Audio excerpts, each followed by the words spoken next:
All right, hello again. So this is the Photoshop tutorial. So as I mentioned in the last video, Photoshop is something that not every photographer needs, honestly. If you are really mastering your technicals and doing everything that you need as far as the camera and shooting a quality image, you could get away with just doing minor adjustments and file changes via Lightroom.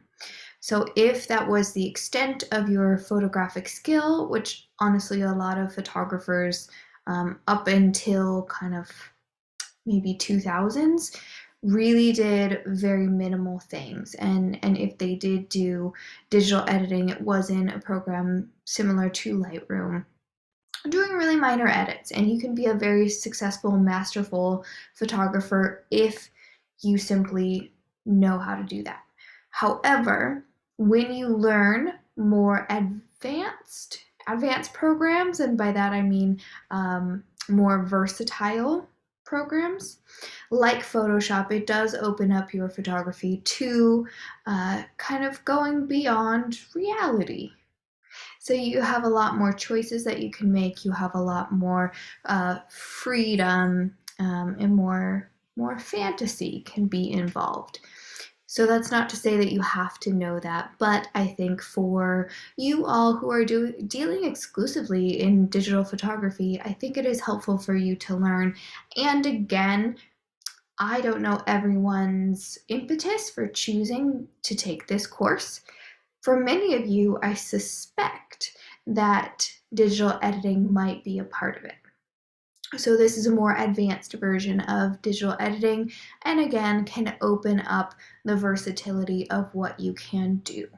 So we are framing that in terms of the photo composite or photo montage that we talked about last time.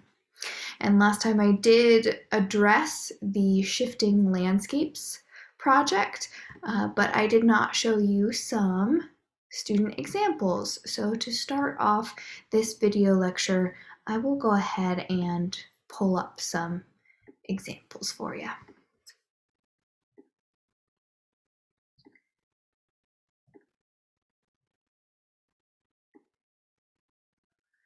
Okay, so this is not our project one. Go ahead and disregard that. We'll start off here.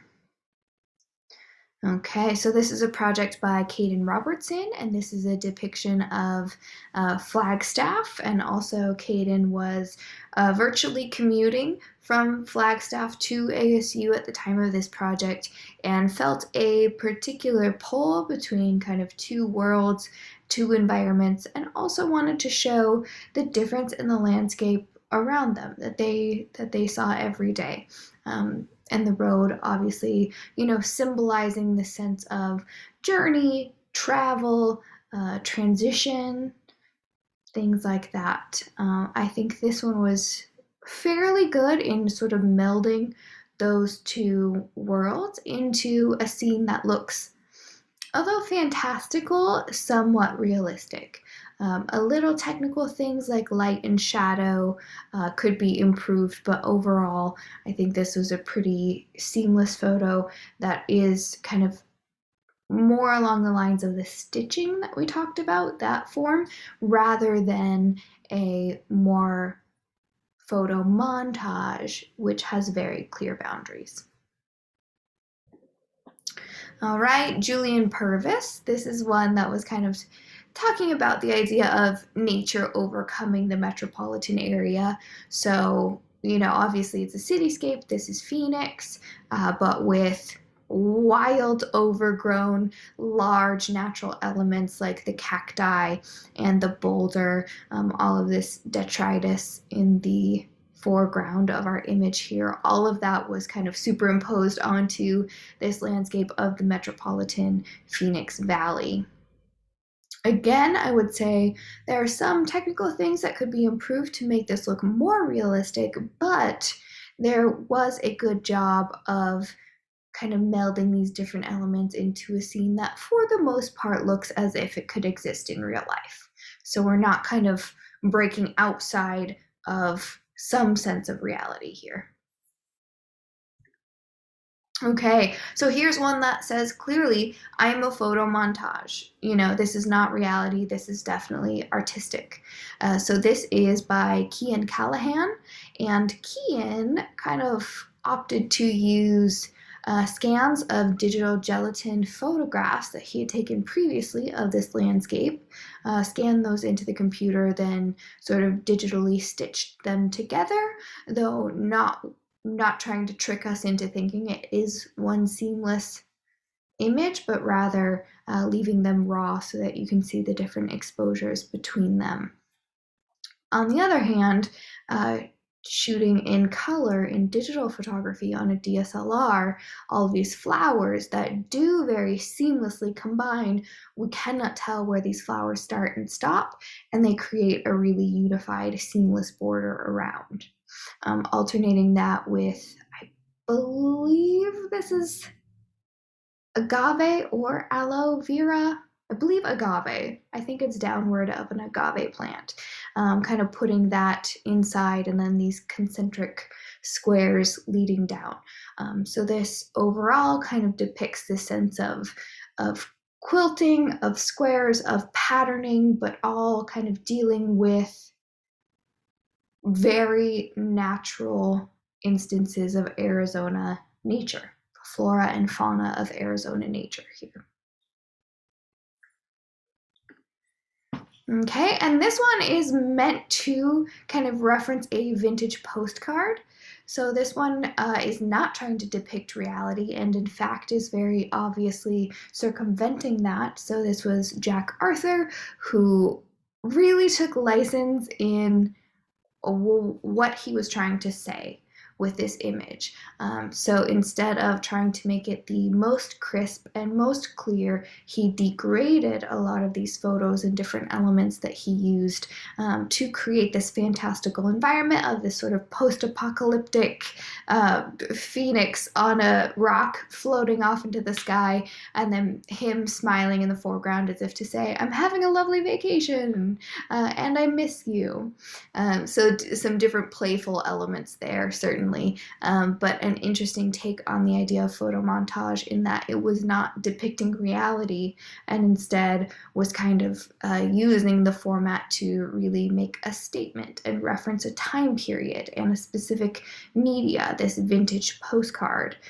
So everything kind of seamlessly falls into that. Again, a few technical strengths and weaknesses. I would say the photo of the figure looks quite different from the other elements, so that was a point that we had talked about. But all in all, I think a really nice example of kind of stretching the box of photography and photo montage. All right, this one here, probably a more straightforward way of thinking, but a beautiful articulation. So this was by a student who prefers to remain anonymous, but is a really lovely composition of kind of this beautiful scene. So the scene itself has a lot going for it compositionally. It's pretty symmetrical. There's really great value.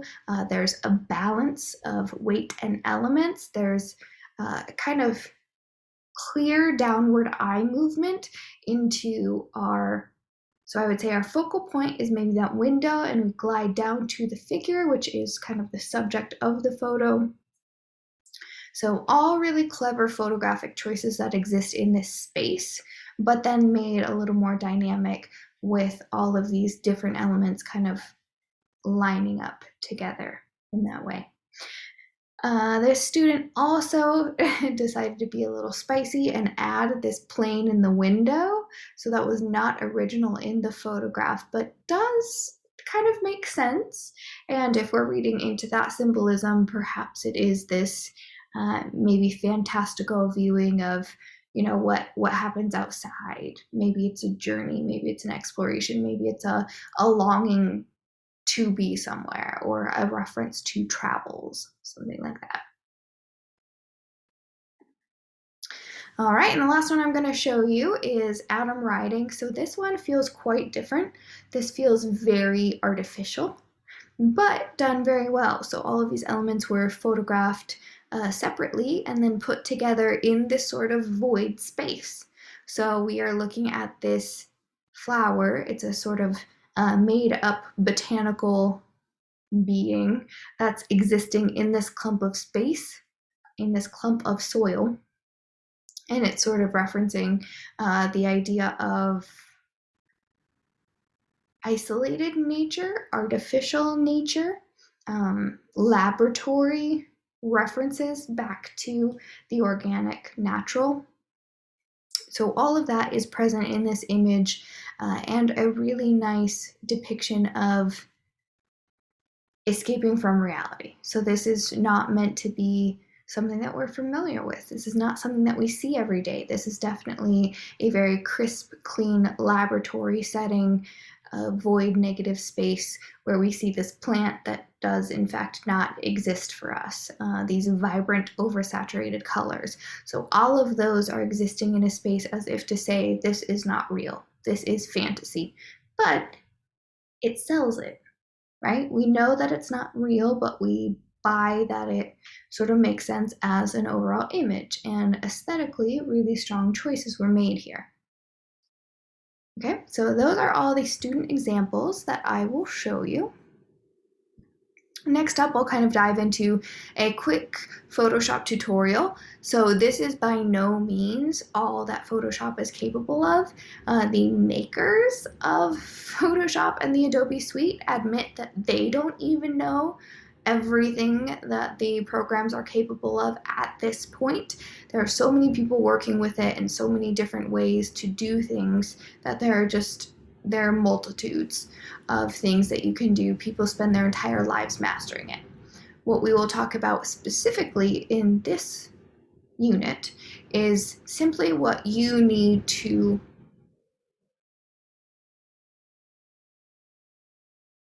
Sorry, there's something wild happening outside. This is simply what you need to accomplish for this project.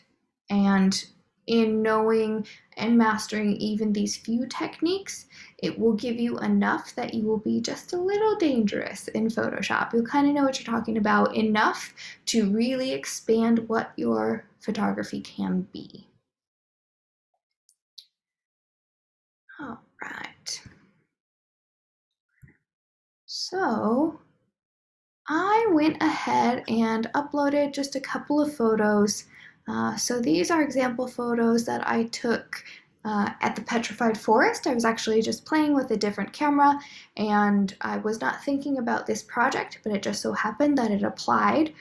So we'll be creative in kind of compositing these together in a playful way, knowing that they weren't taken with intention in the way yours were. Okay, so you may notice a couple of things. When you open up a photograph, you can open that straight into Photograph. So you can right click on your file and say open with, click Photoshop, or you can drag and drop that photo into the open Photoshop icon. Either way, that will go ahead and open up that photo as originally taken. So for example, this one right here, this is a JPEG, which means that this has already been converted. Again, if you remember from last class, or I guess two classes ago, the JPEG is not the best way to save a file. A PNG is better because it is not a lossy file, meaning it does not compress and lose data. The JPEG is what I am currently working with. That might limit me actually in the resolution and or quality that I have to work with. But for the purposes of this lecture, they will be okay. If I were going to professionally print these and hang them on a wall, frame them, hang them, that sort of thing, I would want to hunt down the original photos and convert them not into a JPEG, but into a PNG.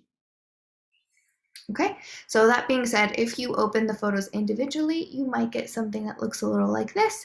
In all Adobe programs, this sort of format might look different for you. The default format for your window is usually different. Don't worry, don't freak out. You can change that. So if the toolbar on the left is looking different for you, you can navigate to those three little buttons at the bottom and you can edit toolbar. Okay, so I did a long click on that. I clicked edit toolbar and it gives me all of these options. So if I reference something that you are not seeing on yours, definitely go down to those three little dots and you can pick and choose what is on your toolbar. As you get to master this program, you probably will find the tools that you most commonly use, and you can certainly customize that toolbar to what you use most often. The other way that you can change that is in the top of the screen, which is beyond your window, but trust me, in that top menu bar, you can hover over to window, you can expand that, and that gives you all sorts of options for your window. The ones that I always like to have open are history, so make sure that has a check mark next to it, and layers, make sure that has a check mark next to it.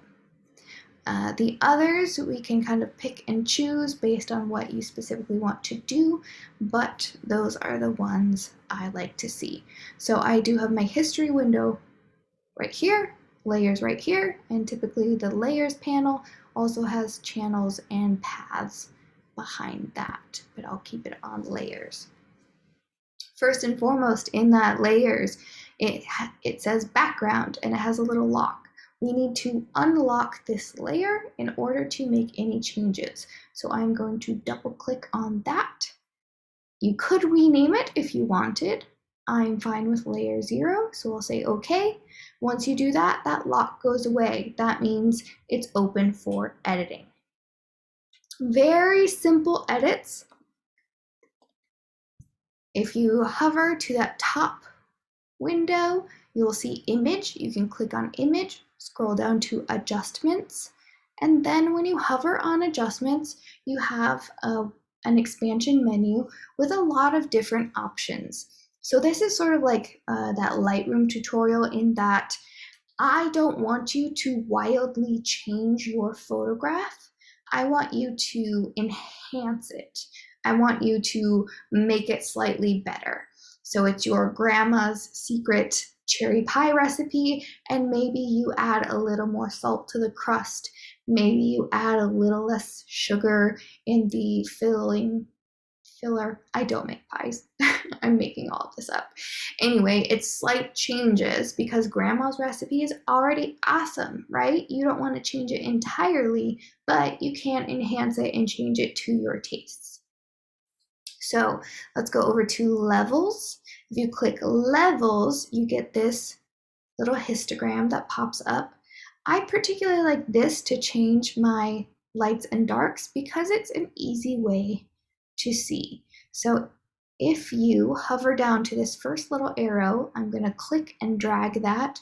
I can drag that down and you see the whole image gets quite a bit darker. So those are my shadows. And you can just visually kind of decide, I have some deep shadows already, so I think I'm going to leave that all the way to the end. If I go to the other arrow, I can drag that. Those are my lights. So I do think I'm going to drag that in a little bit to make my brights even brighter. You always want to have a bright white and a deep dark black in your photo. That's called the white point and the black point. You want to have each of those. Ideally, many examples of those, but at least one. One bright white moment, one deepest darkest black moment, and by setting those, you can actually ensure that you have the full value range. This middle arrow is also particularly helpful because that is your midtone. So I said that I had some deep shadows, so maybe I didn't want to darken those deep blacks, but maybe I do want to kind of darken some of those midtones to create a little more dynamic look. You have a preview button. You can click on and off that preview and decide, okay, do I like what I have done? I do like what I have done. It is subtle, but I think they were good changes. So I'll say, okay. Other things, we can go back to image adjustments. Then we can go to, what should we do next? Let's check color balance. So I'm clicking that, and by changing these, I can change the white balance. We talked about that also in Lightroom. We also, again, similarly to Lightroom, have this eyedropper. So I could go ahead and click on a neutral gray area to change the overall hue of my image. It's not doing anything too dramatic here. So I can go over to these sliders and I can start changing the sliders. If I change them wildly, you can see definitely it's changing the color tone. So you need to look at your image and ask yourself, okay, do I see a little green cast? Is it appearing a little blue? Did I shoot it in maybe my kitchen lighting? Maybe that makes it a little yellow because of the tungsten light. Right now I was shooting in nature, I was outdoors, so I don't think I have to adjust too much, but maybe I will remove just a little bit of the yellow. Subtle changes here. Evaluate that. Maybe I'll get a little more pink, take away some green cast. Okay, again, I have that preview button, so I can preview on and off. Oof, very subtle changes, but I do think that my sky is appearing just a little more neutral. You can often tell in the blue of your sky because it's very easy, especially in Arizona, to get kind of a purple magenta cast in your sky. I fight with that all the time. Okay, so very subtle, but I feel good with that. I'm gonna say, okay. And that's about all as far as adjustments. If you want to explore some other things, you are welcome to, but I think that's all you kind of need for the purposes of this project. All right. Two other kind of fancy tools. So this is something that Lightroom does not have. The first one we have similar in Lightroom.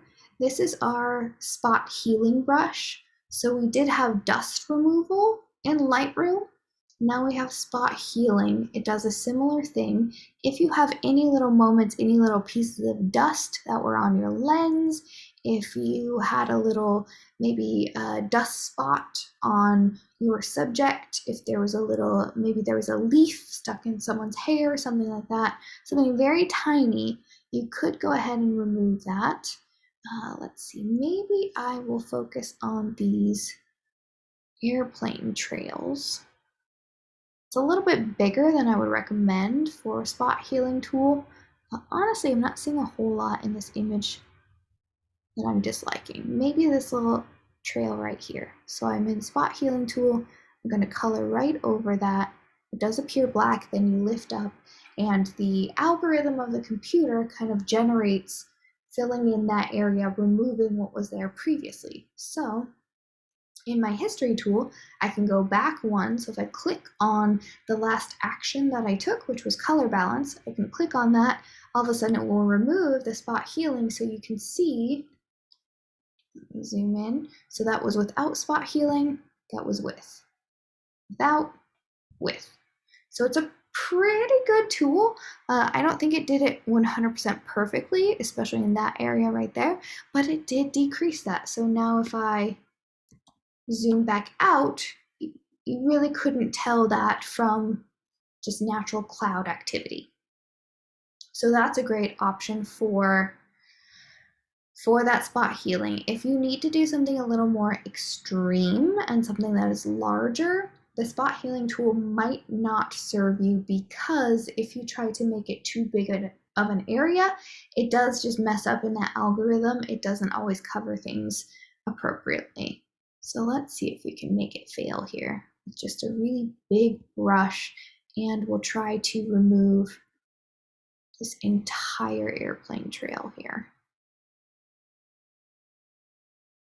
Okay, so yeah, it didn't do great because I still see that stripe. It's not exactly what I want, so I'm going to Command Z. That was as effective as going into that history tool and selecting the last action that erased my last move. So that's why people often say, I wish I could Command Z my life. That's just the undo button. Okay, so instead I'm going to do a different tool. This is the clone stamp tool. So I'm going to click on that, make it a little larger and zoom in here. And what the clone stamp tool does is I can option click, and that turns my cursor into a bullseye. If I select option, then I'll click in an area of my photo that I say that's where I want you to generate information from. Then I can go to the area I want to erase, click and drag along that. And what it's doing is it's taking the information from where I had clicked and inputting it onto that next area.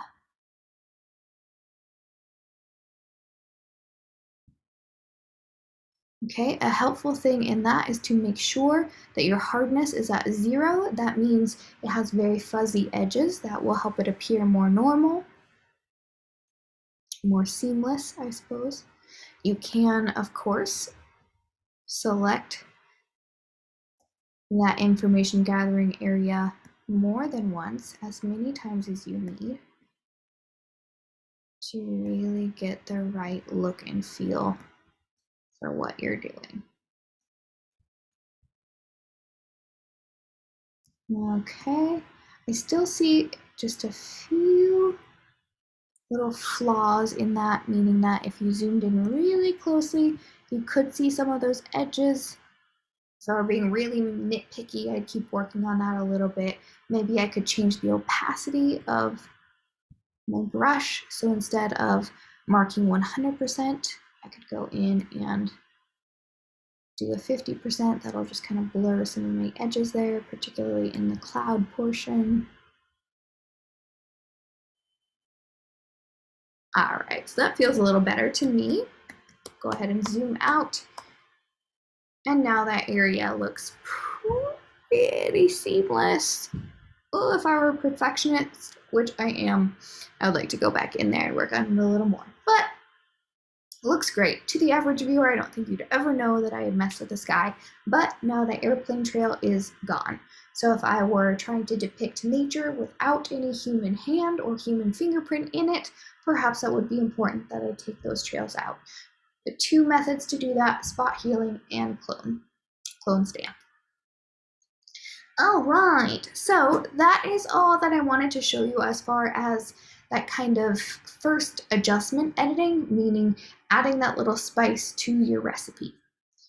So if we're done with that, we'll go ahead and say File, Save. It will automatically prompt you to save as a PSD, which is a Photoshop file. I do recommend, we don't need to save it in MOM, let's save it on desktop. I do recommend saving that Photoshop file if you want to go back and edit more. So unlike Lightroom, Photoshop is a destructive method, meaning it changes that file permanently.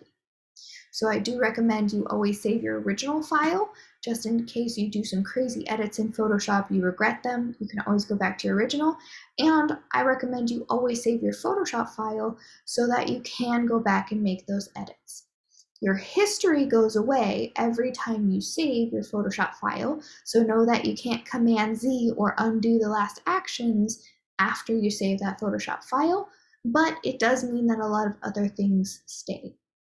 If you had made different layers, that would all stay. If you had different elements like text and things like that, those would still be editable.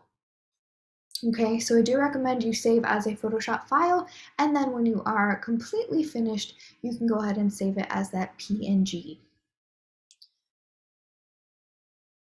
Okay, I'll cancel for now. Okay, so now I'm just pretending that I've done that for all of my separate images. They are all edited exactly the way I want them. They are perfect. So now comes the photo composite part. So I'm going to say File, New, and if you remember the last video lecture, sorry, the raster video lecture, which was 2 lectures ago, it did talk about resolution. So if I am creating something for print, I need to decide what are the dimensions that I want, what is the resolution that I want. So I'm going to pretend that I have maybe 24 inches across, and I'll go ahead and say 18 inches tall, and I want that resolution. Print quality resolution is about 300. Because I'm working with JPEGs, I'm gonna bump that down to 250. I don't plan on printing this. I plan on mostly displaying this via screen on a computer. In that case, resolution isn't as big a deal. I would still try to max out what you can, just in case you change your mind later on and you say, oh, I actually really want this as a poster. I want this as a wallpaper, something like that. Then you could have more versatility if you have the larger file. Okay, boop, boop, boop. All that looks fine. I'll say create. Okay, so now I have this blank canvas to work on. Now I'm going to go ahead and I'll unlock all these individual layers. Then I can click this top tool, which is the move tool. I'll click on that image and I'm dragging it over to the tab where I just created this new file. I'm going to drag my mouse all the way down to the middle of that image, let go, and all of a sudden, boom, my image pops up. So I'm going to go ahead and do that with all of my images here.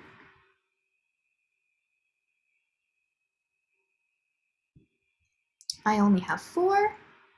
You should have 6.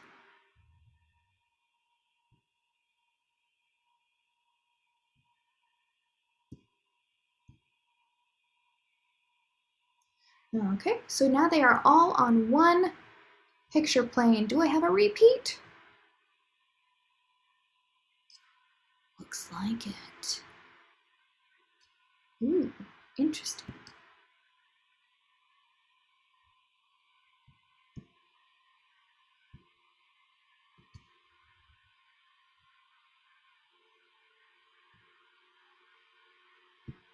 Or just very similar images. Perhaps very similar images. All right, interesting. Okay, all of my images are here on this canvas. If I wanted to edit them individually, I could go ahead and roughly place them. You know what? I'm going to click this little eyeball on this layer, which means that one's going to be invisible for a minute. Put that down, figure out where this roughly matches up. How does it seem? These are more similar. All right, so I am clicking and dragging that mouse, which will select those 2 images, so I can grab them both at the same time, move them over to the side.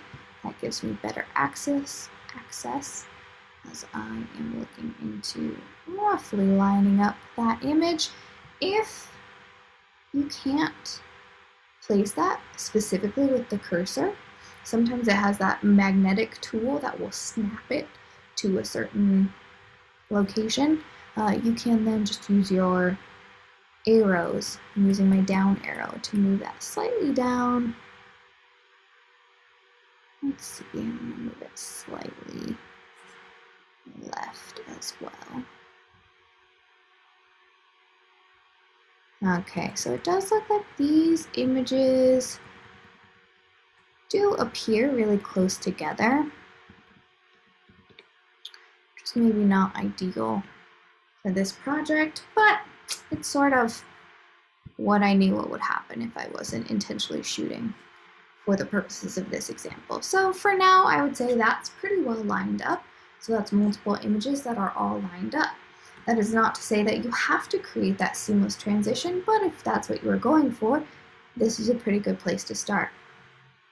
It is way too big for my picture plane, so I'll go ahead and drag click and drag, my little selection box is going over all of my images. Okay, so now they are all selected. I can confirm that based on my layers panel down here. Then I can go up to Edit, Free Transform. When I do that, I get the handlebars that show up on the edges of my image. I can click a corner, drag that down to resize that image so it fits better on my picture plane. Okay? You can always scale down very easily. You cannot always scale up. Why? Because you have a set resolution. So as you scale up, you lose resolution, meaning it will look more pixelated and more boxy. So rule of thumb, you can always scale down, you cannot scale up. Okay, so that is my scaled down image. I'll go ahead and click enter or return. Boom, it's saved there. Great. So that's actually a really good start to an image, to a kind of stitched version of a photo composite. What if I wanted to get more creative? What if I wanted to make it a little weirder? What if I didn't want it to line up exactly? Then I'd click the layer or the photo that I wanted to manipulate. I could go over to, a great one here is transform. Go over to warp. When you select warp, you actually get a series of points here. You can drag these points somewhere else. So if I wanted this to look like I was standing on this rock, and the perspective was making it look like I was sort of looking down on this image, I could do something like this. These little anchor handles actually manipulate where your edges are. So if I make those line up as well, I'll get a straight line with my rectangle here. If I make them straight across and almost connect, and then I can get a pretty straight line. Maybe you want a straight line, maybe you don't.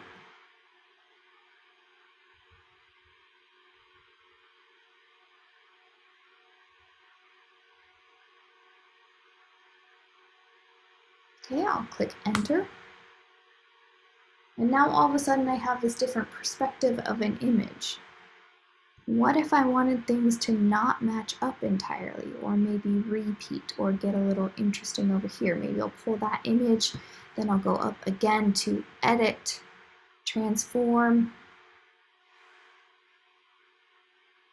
I'll do perspective this time. So perspective is a similar way, but it does keep your edges really static.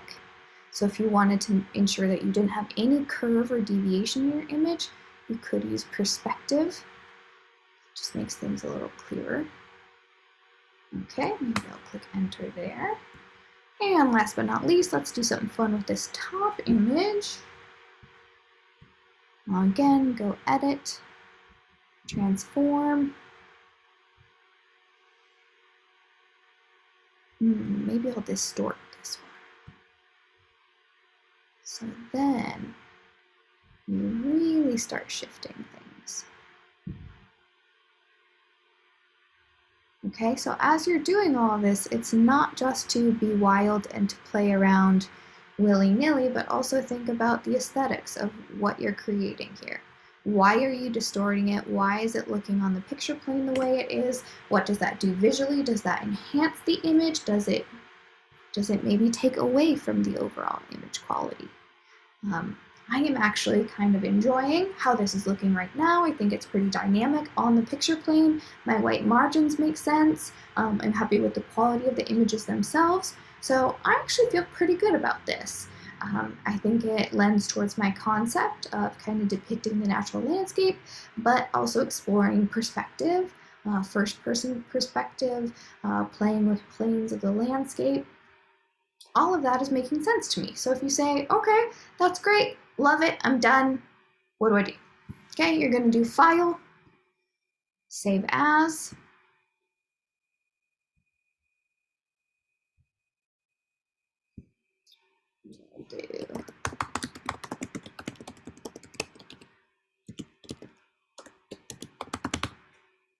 shifting landscape circle. I'm making sure to select PNG. You can do PNG or TIFF. Do PNG here. Desktop. And save. And we want large file. We've already selected the resolution and the file size, so all of that will remain consistent. And there you have it. That is a great large file. For Canvas upload, it might be beneficial to have a smaller version saved. In that case, I could go to Image, only after I've saved the large file, go to Image, Image Size, and resolution for digital is 72 ppi, pixels per inch. And let's see, I'll actually decrease this by half. So instead of 24, I'll go ahead and do 12. And if this little link chain is there, that means it will automatically also decrease the height in reference to whatever you selected for the width. So that is a small file size. I can say okay.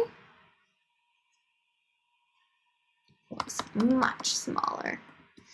All right, then we'll do File, Save As. And you always want to note